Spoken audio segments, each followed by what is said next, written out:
오늘 주시는 말씀은 로마서 8장 1절부터 13절까지 말씀입니다. 그러므로 그리스도 예수 안에 있는 사람들은 정죄를 받지 않습니다. 그것은 그리스도 예수 안에서 생명을 누리게 하는 성령의 법이 당신을 죄와 죽음의 법에서 해방하여 주었기 때문입니다. 육신으로 말미암아 율법이 미약해져서 해낼 수 없었던 그 일을 하나님께서 해결하셨습니다. 곧 하나님께서는 자기의 아들을 죄된 육신을 지닌 모습으로 보내셔서 죄를 없애시려고 그 육신에다 죄의 선고를 내리셨습니다. 그것은 육신을 따라 살지 않고 성령을 따라 사는 우리가 율법이 요구하는 바를 이루게 하시려는 것입니다. 육신을 따라 사는 사람은 육신에 속한 것을 생각하나 성령을 따라 사는 사람은 성령에 속한 것을 생각합니다. 육신에 속한 생각은 죽음입니다. 그러나 성령에 속한 생각은 생명과 평화입니다. 육신에 속한 생각은 하나님께 품는 적대감입니다. 그것은 하나님의 법을 따르지 않으며 또 복종할 수도 없습니다. 육신에 매인 사람은 하나님을 기쁘게 해드릴 수 없습니다. 그러나 하나님의 영이 여러분 안에 살아계시면 여러분은 육신 안에 있지 않고 성령 안에 있습니다. 누구든지 그리스도의 영이 없으면 그리스도의 사람이 아닙니다. 또한 그리스도께서 여러분 안에 살아계시면 여러분의 몸은 죄 때문에 죽은 것이지만 영은 의 때문에 생명을 얻습니다. 예수를 죽은 사람들 가운데서 살리신 분의 영이 여러분 안에 살아계시면 그리스도를 죽은 사람들 가운데서 살리신 분께서 여러분 안에 계신 자기의 영으로 여러분의 죽을 몸도 살리실 것입니다. 그러므로 형제자매 여러분, 우리는 빚을 지고 사는 사람들이지만 육신의 빚을 진 것이 아닙니다. 우리는 육신을 따라 살아야 할 존재가 아닙니다. 여러분이 육신을 따라 살면 죽을 것입니다. 그러나 여러분이 성령으로 몸의 행실을 죽이면 살 것입니다. 아멘. 하나님의 말씀입니다. 자리에 앉으시겠습니다. 여러분, 이번 주간 새벽 기도에 오셔서 우리 장로님들을 통한 하나님의 은혜를 특별하게 경험해 보시게 되기를 바랍니다. 또 장로님들 설교자로 5분 장로님 위해서 또 기도해 주시고, 이번 기회에 우리 교회 평신도들 안에 하나님의 부흥이 새롭게 일어나는 계기가 되기를 바랍니다. 그리고 내일 6월 1일은 매월 첫째 날 우리 교회를 위해서 기도하는 특별한 기도 날로 매번 우리가 지키고 있습니다. 여러분들에게 부탁드립니다. 교회를 위한 기도가 없이는 하나님의 교회가 제대로 세워지지 않습니다. 굉장히 귀중한 섬김이기도 합니다. 교회를 위한 한몸 기도회에 1시간씩 마가다락방에 오셔서 함께 기도해 주시기를 부탁을 드립니다. 오늘부터 로마서 8장을 강해하게 됩니다. 로마서 설교 자체가 굉장히 감동적이고 설교하는 저 자신에게도 은혜가 되는 일이지만 특히 로마서 8장은 더 그렇습니다. 루터교 경건주의 창시자인 필립 스페너는 성경을 한 개의 반지로 본다면 로마서는 보석이고 그 중에서 로마서 8장은 보석 중에서도 가장 반짝이는 초점과 같다, 이런 표현을 했고요. 마틴 로이드 존스 목사님은 우리 몸에 아주 귀하고 소중한 지체가 특별히 있듯이 이 로마서 8장은 성경 중에서 가장 환히 빛나는 보석이다 라고 그렇게 말을 했습니다. 그러니까 로마서 8장은 굉장히 중요한 성경이고 또 너무나 은혜로운 성경입니다. 어떤 분은 로마서 8장을 다 암송하시는 분도 계십니다. 성경 암송 중에 가장 많은 분들이 암송하는 성경이 이 로마서 8장이 그 중에 하나입니다. 그런 뜻에서 로마서 8장을 여러분과 같이 나누는 일이 저에게는 대단히 큰 기쁨이기도 합니다. 그러나 정말 성령의 도우심이 필요한 일이기도 합니다. 오늘 여러분들이 정말 성령의 역사하신 가운데 이 말씀에 하나님이 주신 은혜를 경험했으면 좋겠습니다. 이 로마서 8장은 시작부터 정말 놀라운 말씀을 우리에게 주시고 계십니다. 그것은 그리스도 안에 있는 자에게는 정죄함이 없다는 말씀입니다. 1절 말씀에 그러므로 그리스도 예수 안에 있는 사람들은 정죄를 받지 않습니다. 아주 직설적으로 표현하면 예수를 믿으면 어떤 죄를 지어도 그는 심판받지도 않고 지옥에 가지도 않고 그는 하나님의 자녀의 지위를 잃어버리지도 않는다 하는 것입니다. 정말 믿어지지도 않는 말씀이잖아요. 예수를 믿기만 하면 어떤 죄를 지어도 하나님이 절대 그를 정죄하지 않으신다. 여러분, 우리가 이렇게 놀라운 은혜를 받고 있다는 말인데, 이 말씀은 또 하나 우리에게 가르쳐 주는 것이 예수를 믿어도 우리가 죄를 지을 수 있다는 사실에 대해서 말씀해 주고 있습니다. 예수를 믿어도 우리는 여전히 육신을 가지고 있기 때문에 죄를 지을 수 있습니다. 그러니까 정죄를 받지 않는 은혜가 귀한 거잖아요. 만약에 예수를 믿으면 죄를 전혀 짓지 않게 된다면 그러면 정죄받지 않는 은혜가 특별할 게 없잖아요. 사도 바울이 로마서 7장 25절에 우리가 마음으로는 하나님의 법을 섬기고 육신으로는 죄의 법을 섬긴다고 그렇게 이야기를 했습니다. 이것이 그리스도인들이 가지고 있는 실상입니다.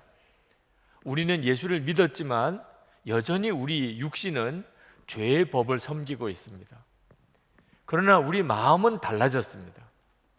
우리의 마음에는 성령께서 오셨기 때문에 우리가 마음으로는 이제는 하나님의 법을 즐거워하고 하나님의 법을 섬깁니다. 그래서 예수를 믿는 성도 안에는 내적인 갈등이 굉장히 강하게 일어납니다. 성령의 역사하심과 육신의 역사가 주도권 싸움을 하게 되는 겁니다.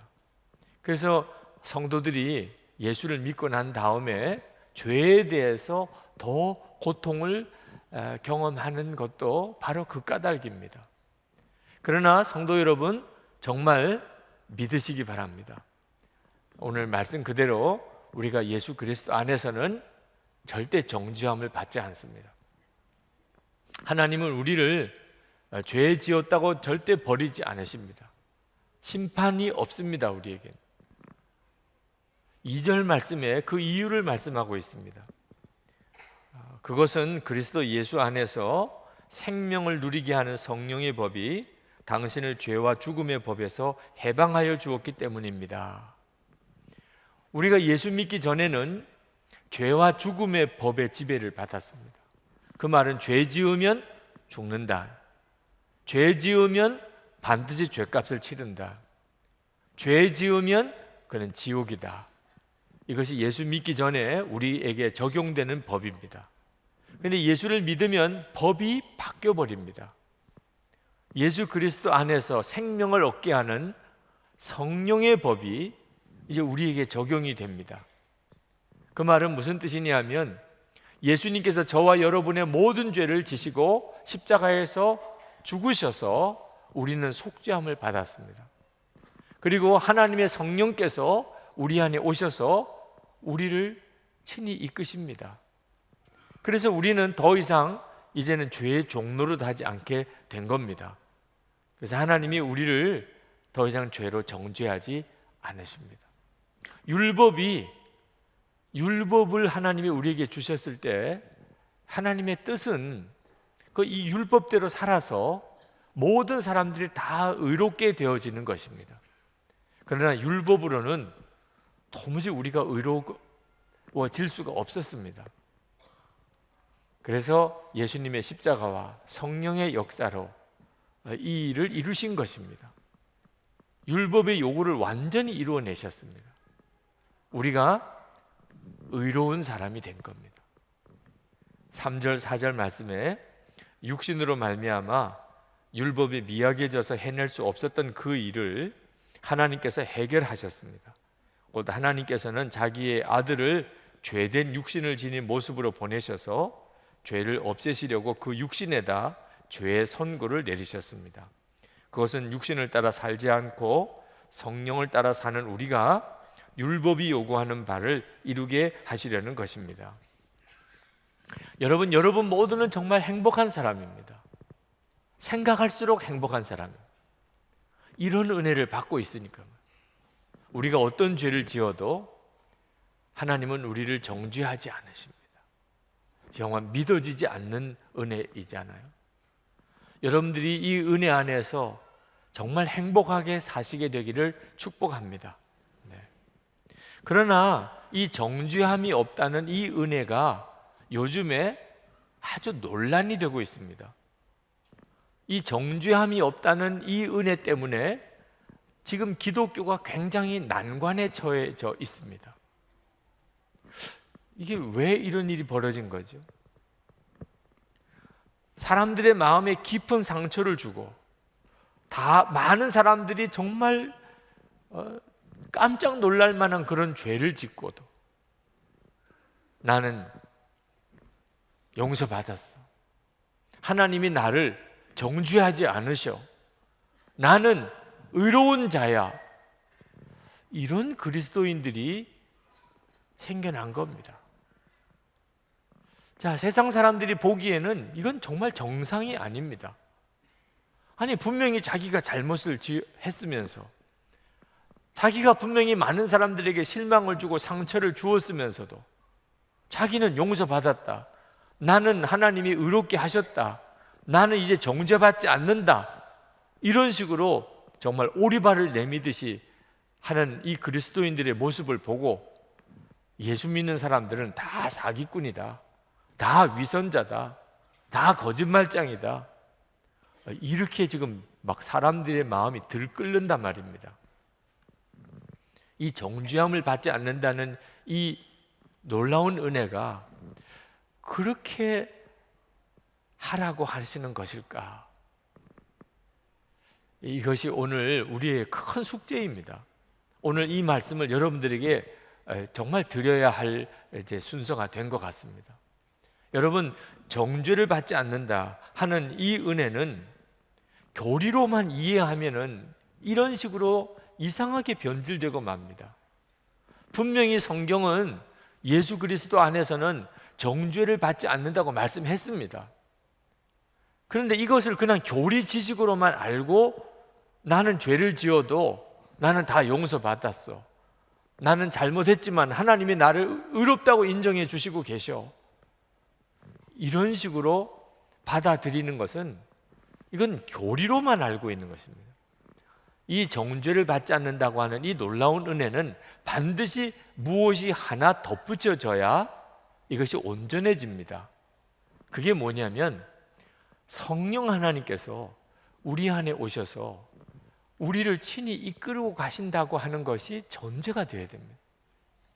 그때 정죄를 받지 않는다는 은혜가 되는 겁니다. 나는 다 용서받았습니다. 하나님이 나 용서해 주셨습니다. 나 이제 부끄러운 거 없습니다.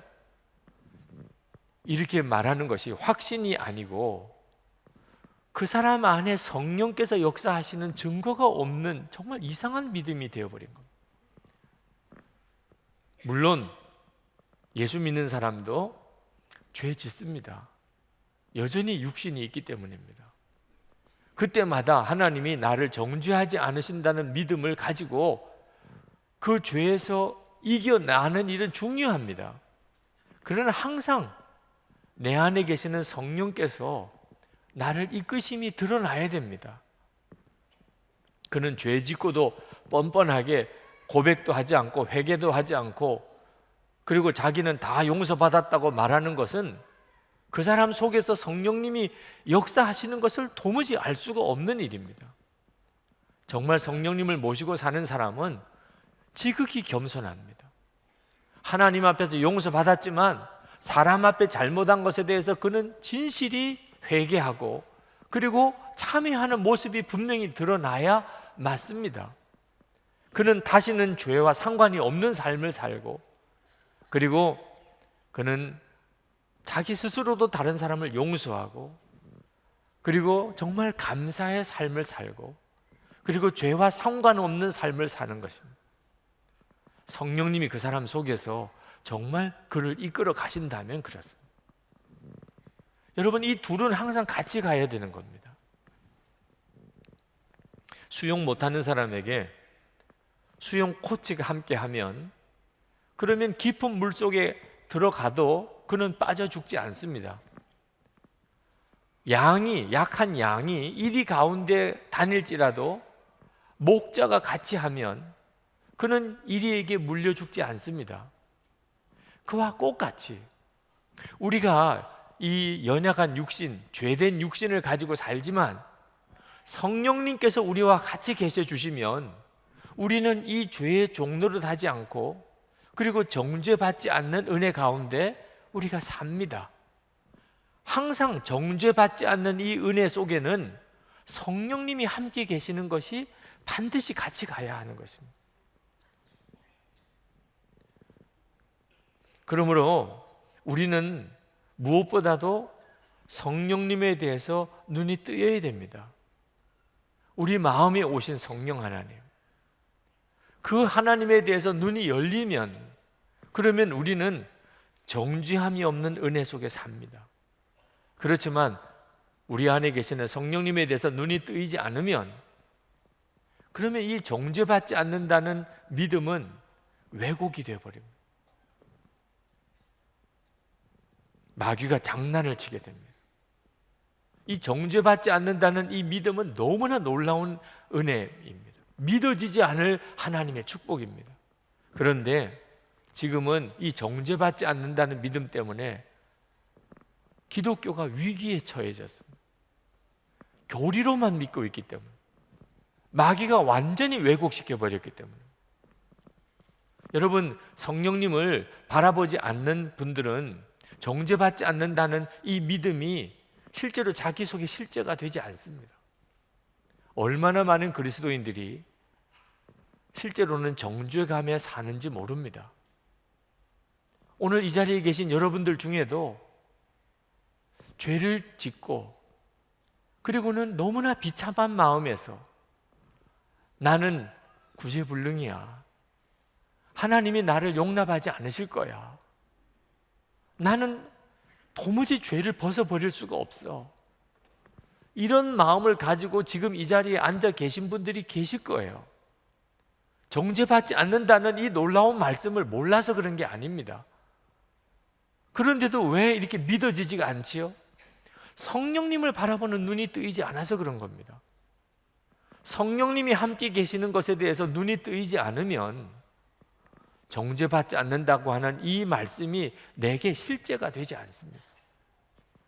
그래서 마귀가 우리에게 하는 중요한 일이 성령님과 상관없이 살게 만드는 것입니다. 성령님이 내 속에 계신 것도 잊어버리게 만듭니다. 성령님이 내 속에 계신 것을 전혀 믿지 못하게 만듭니다. 성령님이 내 안에 계신데도 주님을 바라보지 못하게 만듭니다. 여러분 생각해 보세요. 하나님이 내 속에 들어와 계신 겁니다. 하나님이 내 속에 들어와 계시다고요. 정죄받지 않는다는 것도 놀라운 은혜지만 하나님이 내 속에 들어와 계시다는 것, 이보다 더 놀라운 일이 있겠습니까? 그런 놀라운 은혜를 우리가 받고 있다고요. 그런데 실제로는 전혀 무감각하게 삽니다.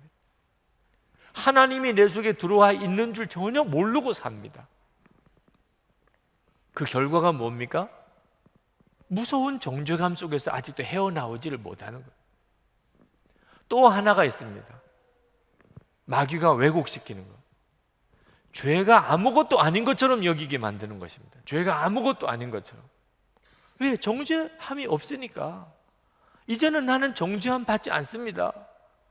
그러니까 죄 지어도 되겠네. 죄에 대한 의식이 아주 희미해져 버렸습니다. 그래서 예수를 잘 믿는다는 사람, 소위 예수를 잘 믿는다는 사람 중에 여전히 죄의 종로도 하고 사는 사람이 많은 겁니다. 그들의 마음은 내가 이렇게 죄를 짓지만 나는 뭐 정죄 안 받으니까, 뭐 천국은 가게 돼 있으니까, 이렇게 생각하고 사는 사람들이 많습니다. 그 사람도 뭐가 문제입니까? 마음속에 성령 하나님이 계신 것을 모르는 것입니다. 그냥 예수 믿으면 자동적으로 정죄함이 없어지는 줄로 생각합니다. 이건 완전히 교리입니다. 교리 지식. 교리 지식으로 우리는 구원받는 거 아닙니다.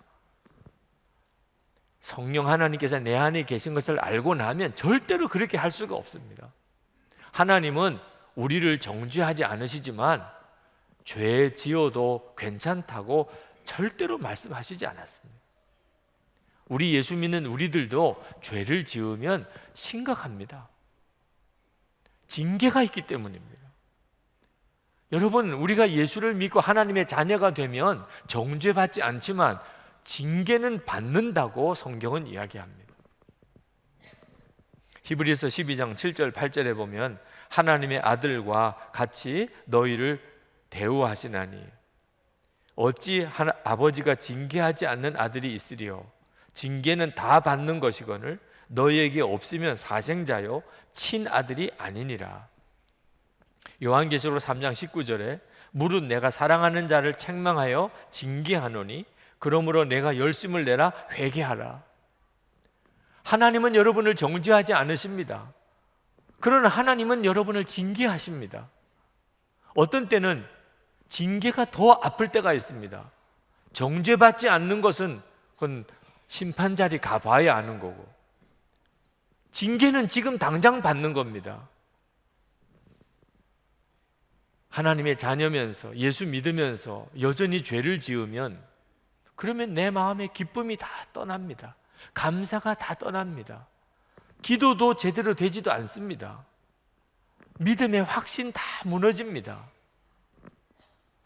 예수를 믿기는 믿었지만 구원의 축복을 전혀 누리지 못합니다. 하나님이 왜 이렇게 하실까요? 회개하게 하시기 위해서입니다. 징계를 하시는 것은 회개하게 하기 위해서입니다. 그리고 성령님께 순종하는 삶을 다시 회복하게 하려고 하시는 것입니다.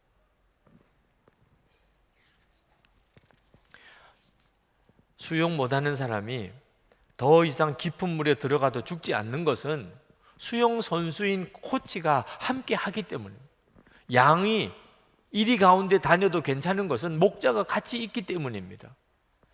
역시 우리도 마찬가지입니다. 우리가 정죄받지 않는 은혜를 누리는 것은 우리 안에 오신 성령님 때문입니다. 성령님이 우리 안에 계신 것에 눈뜨지 못한 사람은 정죄받지 않는다는 이 말씀이 그 삶을 바꾸지 못합니다. 오히려 더 왜곡시켜버립니다. 9절 말씀을 보시기 바랍니다. 그러나 하나님의 영이 여러분 안에 살아계시면 여러분은 육신 안에 있지 않고 성령 안에 있습니다. 누구든지 그리스도의 영이 없으면 그리스도의 사람이 아닙니다. 여러분이 예수 믿고 구원받은 사람이라는 의미는 여러분 안에 성령님이 계시기 때문입니다. 그러므로 여러분 성령님을 건성으로 믿으면 안 됩니다. 계시든지 안 계시든지 특별한 변화가 없다면 믿는 거 아닙니다. 성령 하나님이 진짜 여러분의 마음에 계신 것을 아는 것은 놀라운 일입니다. 여러분, 성령 하나님을 모시고 살면서도 전혀 그것을 알지 못하고 산다면 이건 억울한 일 아닙니까? 여러분, 지난 한 주간 동안 성령 하나님이 마음에 계신 것을 정말 경험하고 정말 믿고 그리고 그 성령님을 따라서 그렇게 살아보셨습니까? 그러신 분들은 정말 놀라운 한 주간을 사셨을 겁니다. 그러나 성령님이 내 안에 계시다는 것을 지식으로는 알고 있었지만 전혀 경험해 보지 못하고 살았다. 집에서도 경험 못 해봤고 직장에서도 경험 못 해봤고 한 주간 동안 살면서도 하나님을 모시고 산다는 것이 뭔지를 전혀 경험을 못 해봤다면 이거는 정말 통곡하고 울고 억울해하고 하나님 앞에 정말 하소연할 일 아닙니까? 하나님, 저는 왜 성령님에 대해서 이렇게 모릅니까? 마귀가 우리 눈을 가리기 때문에 그렇습니다. 고린도후서 4장 4절에 보면 이 세상의 신이 믿지 아니하는 자들의 마음을 혼미하게 하여 그리스도의 영광의 복음의 광채가 비치지 못하게 함이니 그리스도는 하나님의 형상이니라. 여러분, 오늘 이 세상 신이 여러분의 눈을 가리워서 여러분 안에 성령 하나님이 와 계시다는 것을 알지도 보지도 못하게 만드는 것에서 여러분들이 다 벗어나게 되기를 축복합니다. 여러분, 떼내십시오. 여러분의 눈을 가리워서 성령 하나님을 모시고 살면서도 전혀 바라보지 못하게 하는 그 세상의 신이 가리고 있는 것을 떼내시기 바랍니다. 언제까지 성령님을 모시고도 성령님을 전혀 바라보지 못하고 느끼지도 못하고 그렇게 살겠습니까? 성령님의 역사는 어떤 기적이나 놀라운 사건으로 경험되는 것만 아닙니다. 아무것도 아닌 것 같은 내 생각 속에 지금 성령님이 역사하십니다. 성령님의 역사는, 성령님이 내 안에 오신 증거는 가장 먼저는 내 생각의 변화를 통하여 경험하는 겁니다. 5절 말씀을 보세요. 육신을 따라 사는 사람은 육신에 속한 것을 생각하나 성령을 따라 사는 사람은 성령에 속한 것을 생각합니다. 성령님이 내게 오시면 성령에 속한 생각이 내 속에 일어나기 시작합니다. 생각은 그렇지 않습니다. 생각이 너무 중요합니다. 사람의 인생은 생각이 달라지기 때문에 인생이 달라지는 겁니다. 삶이 안 바뀌는 것은 생각이 안 바뀌니까 삶이 안 바뀌는 겁니다. 성령님이 우리에게 오심으로 인하여 우리 안에 놀라운 생각의 변화가 일어나기 시작합니다. 6절에 육신에 속한 생각은 죽음입니다. 그러나 성령에 속한 생각은 생명과 평화입니다. 죽음과 생명으로 갈라지는 겁니다. 나를 생명과 평화로 이끄시는 생각을 지금도 성령님께서 여러분에게 넣어주고 계십니다. 여러분 안에서 지금 그 생각을 일으키고 계십니다. 여러분 그걸 붙잡으셔야 돼요. 성령이 주시는 생각을 따라 살기 시작하면 놀라운 일이 벌어지기 시작합니다. 이제 로마서를 읽어보십시오. 이 부분부터, 이후부터 성령님께서 우리 안에 얼마나 놀라운 일을 이루어 가시는지가 계속 나옵니다. 청교도 목사였던 존 버니안 목사님이 개신교도라고 하는 이유 때문에 감옥에 투옥이 됐습니다. 근데 감옥에서 간수들이 이 존 버니언 목사님을 보면서 그들이 은혜 받고 감동을 받았습니다. 그 삶이 얼마나 고결하고 경건하고 사랑이 많은지. 그래서 간수장이 이 존 버니언 목사님에게 하루 집에 다녀올 수 있도록 허락을 해 주었습니다. 목사님은 어디 도망갈 분도 아니고 정확하게 약속대로 내일 반드시 돌아올 분임을 알기 때문에, 그리고 너무 억울하게 개신교도라고 하는 이유 하나 때문에 감옥에 와서 이 고생하는 게 너무 안타까워서 집에 하루 다녀오게 한 거예요. 존 버니언 목사님이 너무 감사하다고, 그리고 집을 향하여 가는데 이상하게 마음이 불편한 겁니다. 집에 가서 하루 아내도 만나고 아이들도 만나고 하루를 집에서 쉬고 올 수 있었지만 마음이 너무너무 불편한 거예요. 그래서 집을 가다가 도무지 안 되겠다고 싶어서 존 버니언 목사님이 다시 감옥으로 돌아왔습니다. 간수장이 깜짝 놀랐어요. 아니 목사님, 집에 가서 하루 쉬고 오시라는데 왜 이렇게 돌아오십니까? 제가 도무지 마음이 불편합니다. 도무지 하나님이 기뻐하지 않는 것 같습니다. 제가 그냥 감옥에 있겠습니다. 간수장이 이해가 안 됐어요. 근데 그때 왕이 보낸 사찰단이 그 감옥에 도착을 했다는 거예요. 이 존 버니언이 실제로 감옥에 투옥이 돼서 제대로 감옥살이 하고 있는지를 조사해보고 오라 하는 왕의 명령을 듣고 시찰단이 왔어요. 간수장이 깜짝 놀랐습니다. 만약에 존 버니언 목사님이 그날 집에 갔었다면 이건 간수장도 죽는 거고 존 버니언 목사님도 죽는 거예요. 근데 도대체 목사님이 어떻게 알고 돌아오셨냐 말입니다. 여러분, 우리 모든 성도들이 다 이 경험을 하는 것입니다. 우리 안에 성령 하나님이 오셔서 이제는 성령에게 속한 생각을 우리에게 주심으로 우리의 길을 이끄십니다. 생각 속에서 역사하시는 성령님을 아는 것은 정말 흥분된 일입니다. 여러분들은 한 주간 동안 이제 살면서 직장도 다니고 학교도 다니고 가정생활도 하겠지만 모든 것이 다 성령 하나님을 경험하는 삶입니다. 여러분에게 오셔서 여러분을 이끄시고 계시기 때문입니다. 이제 우리가 하는 일은 육신이 주는 생각을 따라 살지 말고 성령님의 생각을 따라 사는 것뿐입니다.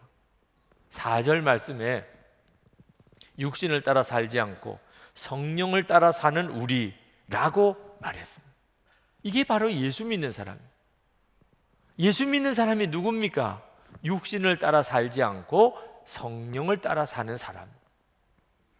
우리가 이렇게 살기 시작하면 정죄함이 없는 은혜가 우리 가운데 계속됩니다. 정죄함이 없는 은혜는 우리가 육신을 따라 살지 않고 성령을 따라 사는 가운데 우리 가운데 누려지는 것입니다. 성령님의 마음이 임하셨다고 저절로 성령님을 따라 사는 거 아닙니다. 성령님의 마음이 임하셨지만 육신을 따라 살 수 있습니다. 여러분도 그렇게 살아보시지 않았습니까? 우리가 계속 육신을 따라 살면 영적으로 완전히 강팍해집니다. 나중에는 성령의 인도하심을 전혀 느끼지 못합니다. 처음에는 성령의 근심을 느끼다가 나중에는 그것도 거의 느끼지 못합니다. 마음이 굳어져 버려서. 그러다가 죽은 자들 사이에 잠든 자처럼 살게 돼버립니다. 세상은 영적으로 죽은 사람들, 예수를 믿는데도 세상 사람들하고 똑같이 사는 겁니다. 그게 얼마나 무서운 줄 아십니까? 그렇게 살다가 주의 날이 덫과 같이 임합니다. 기름 준비하지 않은 다섯 처녀처럼 예수님, 신랑 되시는 예수님이 오실 때 허둥지둥 되다가 천국 문이 닫혀버리고 맙니다. 성경이 말해주고 있는 내용입니다. 사도 바울은 우리 몸을 죽을 몸이라고 했습니다. 11절에 예수를 죽은 사람들 가운데서 살리신 분의 영이 여러분 안에 살아 계시면 그리스도를 죽은 사람들 가운데서 살리신 분께서 여러분 안에 계신 자기의 영으로 여러분의 죽을 몸도 살리실 것입니다. 여러분, 우리가 가지고 있는 이 육신은요, 죽을 몸입니다. 죽을 몸. 실제로 경험해 보면 알 수 있지만 얼마나 더럽습니까? 얼마나 이기적입니까? 얼마나 인색합니까? 얼마나 고집이 셉니까? 우리 자신이지만 어떤 때는 정말 부끄럽기 짝이 없잖아요. 그게 우리 속에 있는 이 육신의 역사입니다. 그래서 죽을 몸이라고 한 거예요. 우리는 이 죽을 몸을 가지고 사는 겁니다. 그러나 여러분이 죽을 몸을 가지고 사는 것보다 더 놀라운 일이 있습니다. 그것은 거룩하신 하나님의 영이 여러분 속에 계신 겁니다. 그분은 예수님이 십자가에서 죽으셨을 때 예수님을 다시 사흘 만에 부활시키신 분입니다. 그 영이 지금 여러분 안에 계시다고요. 그래서 그 영이, 예수님을 시체에서 다시 부활시키신 그 영이 여러분의 죽을 몸도 다시 살리실 것입니다. 이것이 약속이잖아요. 그 놀라우신 성령님을 우리가 모시고 사는 겁니다. 여러분, 이 육신은 절대 우리를 사로잡지 못합니다. 12절에 그러므로 형제 자매 여러분, 우리는 빚을 지고 사는 사람들이지만 육신의 빚을 진 것이 아닙니다. 우리는 육신을 따라 살아야 할 존재가 아닙니다. 예수님께서 우리를 옛사람과 함께 십자가에서 죽으셨습니다. 그러므로 이제 육신이 더 이상 우리를 사로잡지 못합니다. 우리는 육신을 따라 살 그런 사람 아닙니다. 그런데도 육신을 따라 살면 여러분 죽습니다. 육신을 따라 사는 게 얼마나 무서운지를 아셔야 됩니다. 13절 말씀에 여러분이 육신을 따라 살면 죽을 것입니다. 그러나 여러분이 성령으로 몸의 행실을 죽이면 살 것입니다. 여기서 여러분은 그리스도인을 말합니다. 그리스도인도 육신을 따라 살 수 있다는 말입니다. 그러면 그리스도인이라도 육신을 따라 살면 정죄함이 없다? 아닙니다. 죽습니다. 죽을 것입니다. 아무리 예수를 믿는 사람이라도 육신을 따라 살면 죽을 것입니다라고 썼습니다. 성경에. 정죄함이 없다고 그랬는데 갑자기 이게 무슨 말씀입니까? 정죄함이 없다는 것은 육신을 따라 살지 않고 성령을 따라 사는 사람에게 하나님이 허락하시는 은혜입니다. 우리가 성령님을 따라 살려고 하면서도 때때로 죄에 무너질 때가 있습니다. 그때마다 정죄함이 없습니다. 우리가 성령님을 늘 바라보고 성령님을 따라 살려고 애를 쓰는 사람이라면 우리가 그 과정에서 죄를 짓는 일이 있어도 정죄함이 없습니다. 그러나 우리가 육신을 따라 살면 문제가 달라집니다. 여러분, 절대로 교리가 우리를 구원하는 거 아닙니다. 예수 믿으면 정죄함이 없다 그러더라. 이 교리가 우리를 구원하는 게 아닙니다. 우리 안에 오신 성령과의 온전한 교제가 우리를 구원하는 것입니다. 몇 년 전에 하늘꿈학교 탈북 청소년 DTS가 열렸습니다. 탈북 청소년들을 섬겨보면 그들은 좀처럼 울지도 않고 마음을 열지도 않습니다. 북한에서의 이야기, 중국에서의 이야기, 한국에 와서의 이야기, 자신의 과거의 이야기 전혀 안 합니다. 그런데 5주간의 DTS를 예수 제자 훈련 학교를 하고 마지막 주간에 이 탈북 청소년들이 마음이 그냥 확 열려버렸어요. 고백이 터졌습니다. 눈물이 터졌습니다. 그들이 마음을 열고 예수님을 영접하고, 그리고는 끔찍했던 지난날의 과거를 다 이야기하기 시작했습니다. 탈북하는 과정에서 부모가 죽는 것을 옆에서 본 청년도 있습니다. 중국에 가서 아버지에게 공부시켜 달라고 조르는데 아버지가 자기를 위해서 중국인 농장에 가서 일을 하다가 공안에게 붙들려 가는 것을 옆에서 숨어서 보면서도 나서지도 못했어요. 같이 끌려가니까. 너무 배가 고파서 식당에서 이쑤시개 뭉치를 가지고 식당에서 나오는 사람을 강도짓을 해가지고 돈을 뺏었던 이야기들, 그런 고백을 한 청년도 있었습니다. 자신들의 아픈 과거를 다 털어놓기 시작했습니다. 하나님께서 그들을 그렇게 만나주신 거예요. 성령이 임하신 것이 그게 놀라운 축복인 것입니다. 수료 예배 때 어느 자매가 간증을 했습니다. DTS를 시작할 때 자기 삶은 너무 힘들었다고 그랬습니다. 최악의 시간을 보내고 있었습니다. 그냥 죽고 싶고 너무 힘들어서 죽고 싶은 생각만 했습니다. 버스를 타고 집에 가는데 그날도 힘들다 그런 생각을 했는데 DTS에서 배운 주님의 음성을 듣기 시작을 한 겁니다. 힘드니? 많이 힘드니? 하나님께서 물으시더랍니다. 예, 힘들어요 했더니 너만 그런 게 아니야, 모두 다 그래 하시더라는 거예요. 사람마다 형편은 다 다르지만 힘든 것 자체는 다 같은 거야. 모두 다 그렇단다. 그 다음에 깨달았어요. 이 자매가 고백했습니다. 선생님들도 힘든 문제가 있고 한국에 와서 지내는 여기 사람들 다 나름대로 힘든 문제들이 다 있다는 것을 그제서야 나만 지금 힘들어서 죽고 싶은 생각이 드는 게 아니고 한국에 있는 사람들이 다 그렇다는. 그러면서 같은 탈북 청소년들에게 그렇게 말을 했습니다. 여러분, 부모님 보고 싶지요? 형제들 보고 싶지요? 여러분, 부모로부터 상처받은 것 많지요? 그러나 용기를 잃지 마세요. 하나님께서 용기를 잃지 말라고 하셨어요. 자기 자신은 무가치한 사람이라고 생각했었답니다. 한국에 와서 적응도 안 되고 너무 힘들고 너무 외롭고 자꾸 죄만 짓고 그래서 자기는 아무 쓸모없는 사람이라고 생각했답니다. 그런데 하나님께서 나는 너를 사랑한다 그런 말씀을 하시더라고요. DTS 오신 선교사님, 또 목사님, 선생님, 그리고 너나 나나 다 똑같이 사랑한다. 때가 다를 뿐이야. 쓰임받는 시기만 다를 뿐이야.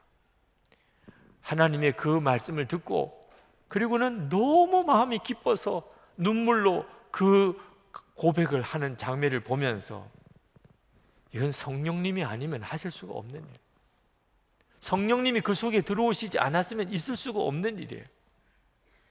여러분, 이런 일이 여러분에게는 없으십니까? 성령님을 바라보셔야 돼요. 교리를 붙잡으려고 하지 말고 성령님을 바라보셔야 돼요. 이것이 훨씬 더 크고 놀라운 일입니다. 그러면 여러분 더 이상 정죄가 없다는 믿음이 그냥 옵니다. 하나님은 나의 아버지신데 어떻게 자녀를 버리시겠어요? 하나님, 제가 또 잘못했어요. 하나님은 얼마든지 용서해 주시는 것을 알게 됩니다. 절대로 나는 버림받지 않는다는 확신이 듭니다. 그렇다고 해서 뻔뻔하게 나는 다 용서받았어, 이런 사람도 아닙니다. 사람들이 볼 때 감동을 받습니다. 하나님이 저와 함께 계시는구나 알게 됩니다. 사람들이 다. 오늘 이 시간 여러분들이 정말 예수 그리스도 안에서 여러분과 함께 계시는 성령님을 바라보시는 눈이 열리게 되기를 바랍니다. 그 성령님으로 놀라운 삶을 살게 되기를 축복합니다. 우리 이 시간 다 기도합시다. 여러분 주님을 사모하시면서 기도하시기 바랍니다. 하나님, 내가 교리를 믿는 믿음이 아니고 성령님을 믿는 믿음을 갖게 되기를 원합니다. 하나님이 내 속에 오셨다는데 그 엄청나고 놀라운 역사를 실제로 내가 경험하고 살게 되기를 원합니다. 역사해 주옵소서. 기도하십시다. 은혜와 사랑이 충만하신 아버지 하나님, 놀라웠고도 크신 은혜를 감사합니다. 하나님, 하나님의 놀라운 은혜를 사랑하는 성도들에게 부어주시기를 원합니다. 주님 감사합니다. 주 예수님 감사합니다. 아버지 하나님, 종은 입술이 둔해서 이 놀라운 진리의 말씀을 이렇게 밖에는 전할 수가 없습니다. 그러나 역사는 성령님이 하시는 것임을 믿습니다. 오늘 이 자리에 있는 주의 사랑하는 성도들의 마음의 심령에 지금도 성령께서 생각을 주시는 것을 깨닫게 해주시옵소서. 성령님이 주시는 생각이 무엇인지를 이 시간에 깨닫게 해주옵소서. 성령님이 마음에 이미 와 계시다는 것에 대해서 눈이 열리게 해주옵소서. 더 이상 세상의 신에 의하여 눈이 가린 자처럼 살지 말게 하여 주옵소서. 이제는 정말 성령님의 이끄시는 대로 살게 하소서. 육신을 따라 살지 않고 성령님을 따라 살면서 다시는 정죄받지 않는 믿음의 확신을 부어주소서. 하나님, 성령의 이끄심을 따라 살면서 하나님, 사람들 앞에 설 때 정말 사랑의 사람으로, 겸손한 사람으로, 정결한 사람으로, 하나님의 은혜의 사람으로 그렇게 사람들 앞에 설 수 있게 해 주옵소서. 가정 안에, 가족들 안에, 하나님, 우리가 일터에 나가서 모든 만나는 사람들마다 하나님의 은혜의 통로로 정말 성령님과 동행하는 사람으로 하나님 살 수 있게 하여 주시옵소서. 성령님 역사해 주소서. 말씀이 실제가 되게 해 주옵소서. 오늘도 전심으로 하나님께 예배하는 성도들을 축복합니다. 하나님, 저들이 정성을 다해서 또 하나님 앞에 헌금을 준비해서 봉헌합니다. 하나님이 복을 주시려고 먼저 감사하고 온전한 12일조를 드리고 선교 헌금을 드리게 하신 줄 믿습니다. 재정적인 문제에 있어서 하나님을 하나님으로 섬기려고 하는 그 마음을 주님이 축복해 주소서. 그 믿음의 결단을 주님 축복해 주소서. 하나님의 증인으로 축복의 통로로 살게 해주시기를 원합니다. 하나님, 오늘도 주님 앞에 나왔지만 눈물밖에는 드릴 수 없는 비참하고 애통한 심령을 기억해 주시옵소서. 하나님, 낭망하지 않게 하소서. 주를 바라보는 눈을 더욱 분명하게 열어주소서. 육신의 병든 자도 오늘 고쳐주소서. 하나님, 가정이 깨어진 위기에 있는 성도들 주님이 특별히 은혜로 역사해 주소서. 하나님, 정말 재정의 밑바닥을 그리 빚에 눌려서 사는 성도들 주님 오늘 일으켜 주소서. 살 길을 주님 열어주소서. 깨어진 관계를 다 회복시켜 주소서. 말씀대로 사는 거룩한 성도들이 일어나고 하나님, 교회가 온전히 세워져서 하나님, 이 사회, 이 민족을 치료하고 화해시키고 통일을 이루게 하시고 북한에 있는 동포에게 생명의 복음이 전해지게 하여 주옵소서. 땅끝까지 선교사님들을 파송하고 있습니다. 선교사님들 오늘도 지켜주소서. 주님의 손에 붙잡아 주소서. 세우신 교회를 축복하소서. 은혜가 넘치게 해주소서. 주님 감사합니다. 하나님 찬양합니다. 예수 그리스도 이름으로 간절히 기도합나이다. 아멘.